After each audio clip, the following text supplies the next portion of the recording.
The Wyoming plains stretched wide beneath a pale evening sky, the horizon painted in orange and gold. A dusty stagecoach rattled toward the small town of Red Bluff, its wheels creaking as it neared the edge of a lonely ranch. Inside sat Mary Whitaker, her heart pounding, her hands gripping the sides of her wheelchair.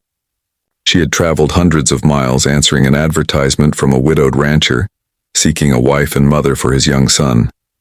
But as she glanced down at her useless legs, fear crept in.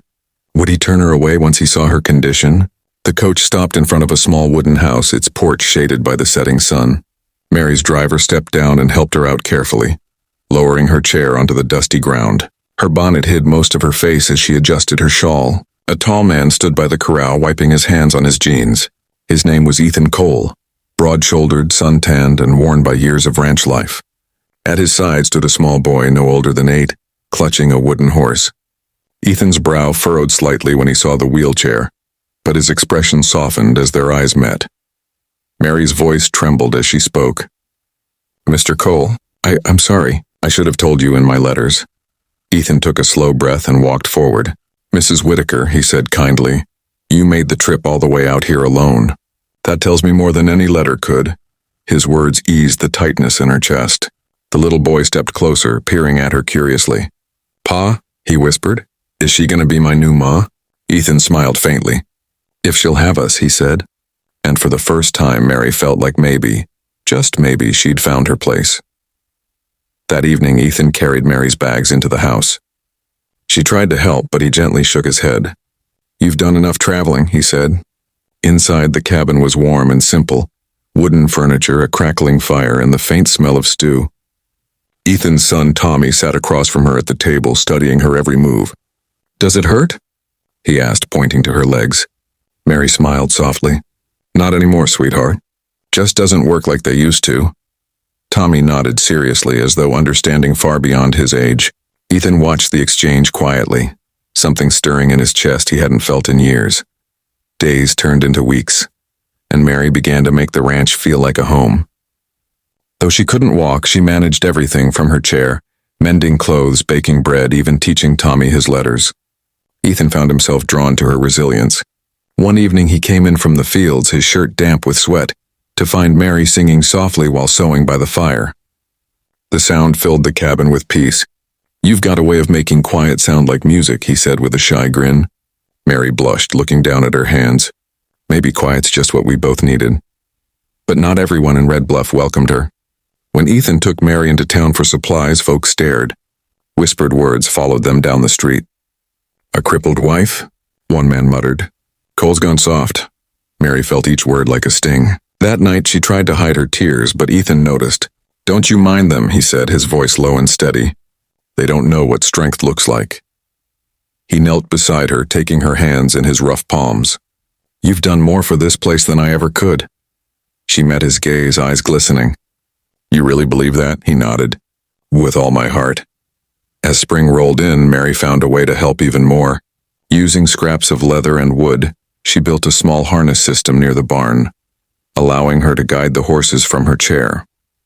Ethan watched in awe as she calmly trained the skittish mare no one else could tame. "She's just scared," Mary explained, stroking the animal's nose. "Like I was."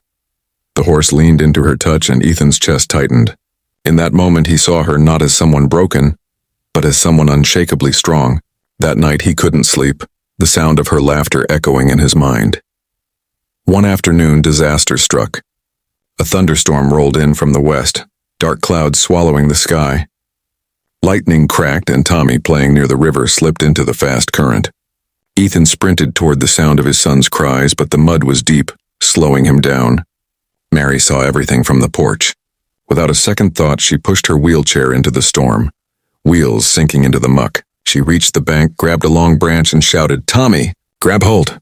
The boy's small fingers caught the branch, and with sheer willpower, Mary pulled until Ethan arrived, lifting his son from the raging water. The storm passed, leaving the ranch drenched and silent. Ethan turned to Mary, soaked and trembling, her arms scratched and bleeding. "You saved my boy," he said, voice breaking. She shook her head, breathing hard. "He's your son, Ethan. That's what any mother would do." He stepped closer, kneeling before her wheelchair. You are his mother, he said firmly. You're everything we prayed for. The words hit her like sunlight after rain. Tears streamed down her cheeks, mixing with the mud. For the first time in years, Mary didn't feel like a burden. She felt like she belonged. After that day, the town's opinion began to change. Folks who once whispered now tipped their hats when she passed. They spoke of her bravery, how she faced a storm to save a child. Ethan's ranch flourished, and so did their bond. One warm evening, Tommy ran into the cabin with wildflowers in hand. Pa, he said proudly, I picked these for Ma. Ethan smiled as Mary took the flowers, tears shining in her eyes. Thank you, sweetheart, she whispered. She looked at Ethan, her heart full. In his eyes, she saw the life she'd never thought she'd have. Months later, under the open Wyoming sky, Ethan built something special for her, a ramp leading from the porch to the barn. So you can reach every part of your home, he said. Mary wheeled forward, her heart swelling. Our home, she corrected softly. He nodded, smiling. Our home. That night they sat together on the porch, watching the stars flicker across the endless plains. The air smelled of wild sage and earth after rain. Mary rested her head against his shoulder. You ever think about the day we met? She asked. Ethan chuckled. Every day. Best mistake I ever made. Years passed, and the ranch became known for its kindness as much as its cattle. Travelers often stopped by, hearing tales of the cowboy and his wife in a wheelchair who tamed horses and hearts alike. Mary's hands grew wrinkled, her hair silver, but her spirit never dimmed. Tommy grew into a strong young man, carrying her lessons wherever he went. On quiet evenings, Ethan and Mary would sit together, the sun melting into the horizon. I thought my life ended when I lost my legs, she once said softly. Ethan squeezed her hand. No, darling. That's when mine truly began. And long after their time had passed, Red Bluff still told their story, of a woman who rolled into town in a wheelchair and rolled straight into a cowboy's heart. Their love became legend, a reminder that strength isn't measured by what you can stand on, but by what you stand for.